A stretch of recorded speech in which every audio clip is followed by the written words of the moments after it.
하느님의 말씀을 방금 들었습니다.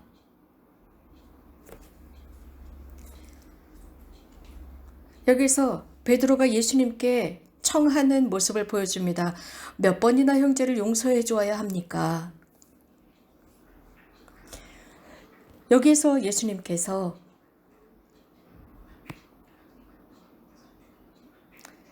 다시 말씀드리면 유대인들에게는 3번 용서할 수 있다라는 전통이 있습니다.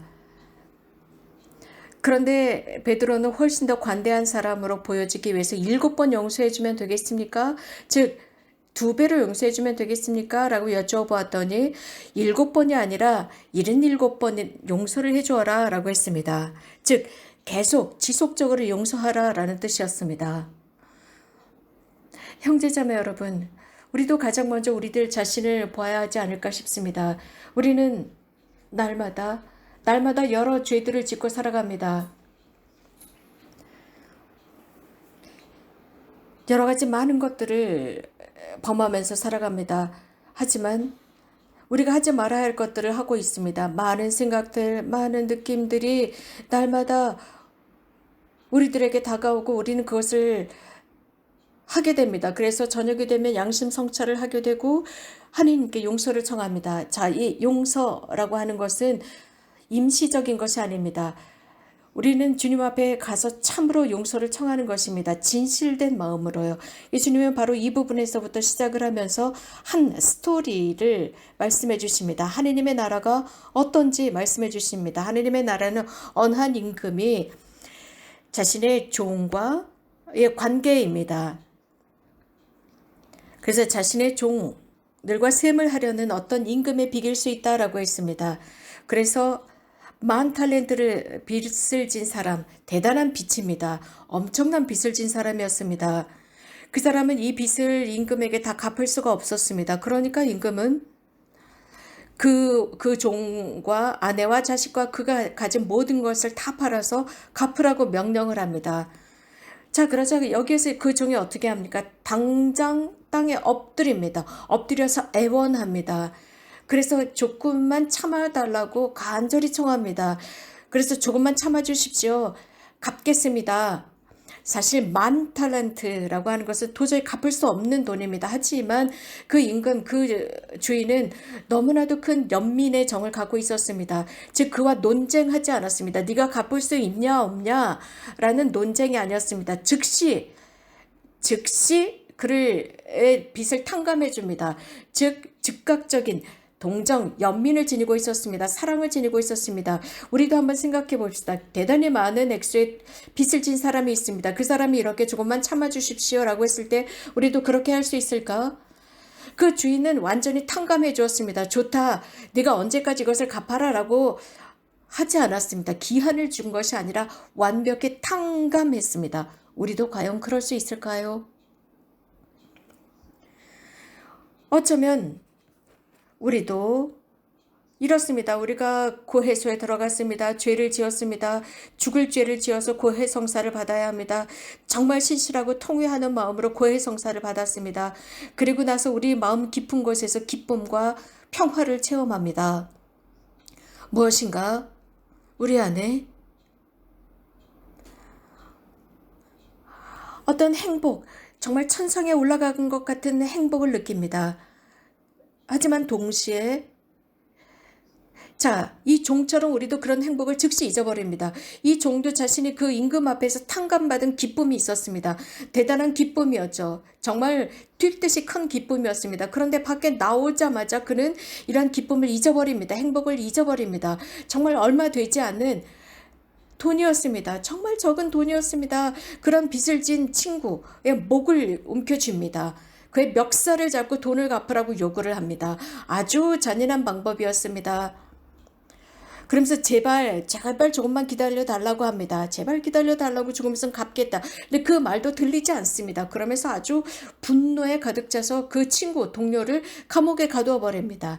모든 것을 잊어버렸습니다. 그 지복직관을 잊어버렸습니다. 자기가 받은 은혜를 잊어버린 것입니다. 그래서 자기 자신과 자신의 가족들을 구할 수 있었던 그 임금의 관대함을 잊어버렸습니다. 하지만 그는 관대하지 못했습니다. 그러자 그는 다시 주인 앞으로 끌려갑니다. 왜냐하면 친구들이 보고 너무 잔인하다 싶으니까 그 주인에게 일렀습니다. 그러니까 임금 주인은 이 악한 종아라고 했습니다. 내가 나에게 청했던 모든 빚을 나는 기한을 준 것이 아니라 탕감했다. 완전히 없애주지 않았느냐라고 합니다. 내가 자비를 베푼 것처럼 너도 자비를 베풀어야 하지 않겠느냐라고 하면서 그를 고문 형리에게 넘겨서 빚을 다 갚게 했습니다. 예수님께서 왜 이런 스토리를 말씀해 주셨을까요? 다른 사람과의 관계의 중요성을 말씀하고 계십니다. 우리는 삶을 살아가면서 자주 다른 사람들과 함께 살아갑니다. 많은 사람들을 만나고 있습니다. 우리들의 인생 속에서 우리들의 인생 자체가 제 기능을 하기 위해서, 특히 가정 안에서 제 기능을 하기 위해서는 용서해야 합니다. 용서가 바탕이 되지 않는 가정을 살아갈 수가 없습니다. 서로가 함께 살아갈 수가 없습니다. 그런 가정은 지옥이 됩니다. 서로 참아낼 수가 없습니다. 그것 자체가 고문이 됩니다. 그래서 우리가 다른 사람들을 용서하지 않는다면, 이웃을 용서하지 않고 친구들을 용서하지 않을 때, 혹은 직장 동료를 용서하지 않을 때, 우리가 용서를 원하지 않을 때 그것 자체가 나에게는 지옥이 되어버립니다. 내 자신이 지옥에 빠져 있는 것입니다. 견딜 수 없는 상황이 되는 거죠. 우리는 대화를 나눌 수 있습니다. 네가 나한테 왜 이런 짓을 했어? 왜 이렇게 했어? 저렇게 했어? 그래서 용서하지 못해 라고 핑계를 댈 수 있지만, 예수님은 여기에서 어떤 논쟁도 끌어들이지 않으셨습니다. 단지 하나님께서 우리들에게 어떤 일을 하시는지만 말씀해 주고 계십니다. 다른 사람들이 나에게 어떤 일을 했는지, 무슨 일을 저질렀는지 그것은 상관이 없습니다. 나에게 어떤 상처를 입혔는지, 어떤 모욕감을 줬는지 그것은 상관없습니다. 단지 얼마나 큰 사랑으로 하나님께서 우리들에게 소개되셨는지, 우리들을 어떤 사랑으로 용서해 주시고 늘 언제 어디서나 우리들을 용서할 준비를 하고 계신다는 것, 늘 빚을 탕감할 준비를 하고 계신다는 것, 바로 그런 자세를 우리들이 배워야 합니다. 우리가 정직하고 진솔하다면 우리도 다른 사람들 앞에서 이렇게 해야 합니다. 용서한 뒤에 주님 앞에 가야 합니다. 용서를 받았다면 하는 것이죠. 이 용서는 필수입니다. 이 용서는 우리들에게 힘을 줍니다. 내가 타인들을 용서했을 때 즉시 용서해야 합니다. 그럴 때 나는 그 용서로부터 힘을 얻는 것이죠. 이런 일은 예수님과 함께 할 때 일어납니다. 즉 하나님께서 우리들에게 어떤 재밌는 이야기를 해주는 것이 아니라 실제 이런 일들이 일어난 것입니다. 실제 이야기를 해주신 것입니다. 예수님께서는 배척당하셨고 모욕당하셨고 우롱당하셨고 심지어는 십자가에 달리셨지만 그 십자가에서조차 예수님께서는 모든 당신의 박해자들, 당신을 미워했던 모든 이들을 용서하셨습니다. 용서뿐만 아니라 그들을 위해서 기도합니다. 아버지께서 그들을 용서하시도록 간절히 청하십니다. 죽기 직전에 청하신 것입니다. 대단한 행위입니다. 여러분 보십시오. 하나님께서 우리들에게 어떤 재미있는 이야기거리를 해주는 것이 아닙니다. 너희들이 이렇게 해야 한다라고 하면서 예를 든 것이 아닙니다. 그렇게 할 수 있도록 힘을 주십니다. 은총을 주십니다. 그래서 우리들을 자극합니다. 우리들이 원수들을 용서할 수 있을 정도로 우리들에게 정말 심각한 해를 입힌 원수까지도 용서하도록 힘을 주시고 자극하십니다. 이것이 바로 그리스도교와 다른 종교와의 차이점입니다. 많은 이들은 어떤 특정한 용서를 하라고 초대합니다. 어떤 용서의 척도로 인도하지만 우리 그리스도교에서는 무작정 완전한 절대적인 용서로 우리를 초대한다는 차이점이 있습니다. 이러한 용서는 우리들 자신에게 평화를 가져다주는 가능성이 있습니다. 또한 자유를 가져다주는 가능성을 부여하는 것이 절대적인 무조건적인 용서입니다. 용서는 말씀드린 대로 힘입니다. 용기입니다. 은총입니다. 하나님께서 우리들에게 주고 싶어 하시는 것입니다. 또 용서를 청하는 기도를 하는 사람들, 용서하고자 하는 사람들에게 주시는 은총입니다. 다른 사람들의 죄를 판단하는 것이 아닙니다. 예수님께서는 그 십자가에 달리셨지만 모든 그 사람들이 가지고 있었던 악의로부터 그분은 자유로웠습니다.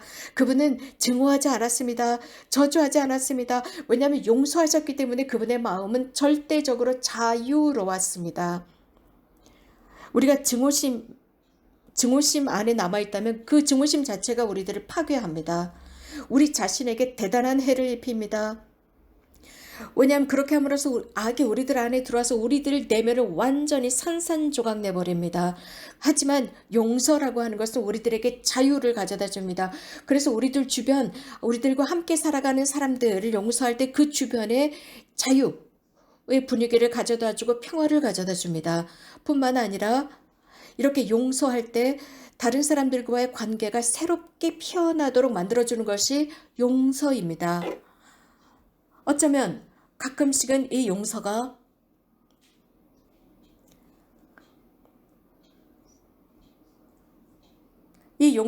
가장 좋은 최상의 방법이 될 수 없는 경우도 있지만 우리는 그리스도인으로서 용서하도록 초대받았습니다. 용서하다라는 뜻은 우리는 악으로부터 방어할 수 없다라는 뜻입니다.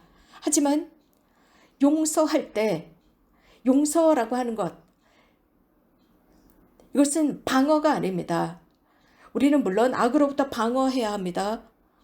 하지만 용서할 때 힘을 얻는 것입니다. 방어하는 것이 아니라 힘을 얻는 것입니다. 그래서 그 악이 우리들의 내면을 파괴하지 못하도록 만드는 어떤 힘을 얻는 것이죠. 형제자매 여러분, 자 봅시다. 이런 여러 가지 상황들, 용서하기 어려운 상황들이 일어납니다.